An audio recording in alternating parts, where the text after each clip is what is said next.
නිදහස් සිතුවිලි. Unbound thoughts. සීමා ඉරි සහ කොටු.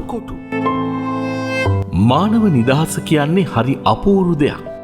කිසිවෙකුගේ ආධිපත්‍යයට බලපෑමකට හෝ නීතියකට රීතියකට යටත් නොවූ සීමා මායිම් නැති මානසික හැඟීමක්. ඒත් අපි හිතන මානව නිදහස ඇත්තටම අපට තියෙනවද? බොහෝ විට උත්තරය නෑ. ඒකට වග කියන්න ඕනි කවුද? විවිධ උත්තර තියේවි. කැමති අදහසක් දරන්න, කැමති ආගමක් අදහන්න, කැමති තැනක යන්න, කැමති දෙයක් කරන්න අපි හිතනවා ඒ තමයි නිදහස කියලා.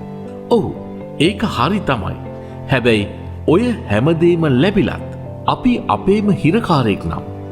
ඔව්, එහෙම වෙන්න පුළුවන්. අපි කරන දේ, කියන දේ, අදහන ආගම, කරන රැකියාවත් සමහර විට අපේ හොඳම කැමැත්ත නොවෙන්න පුළුවන්.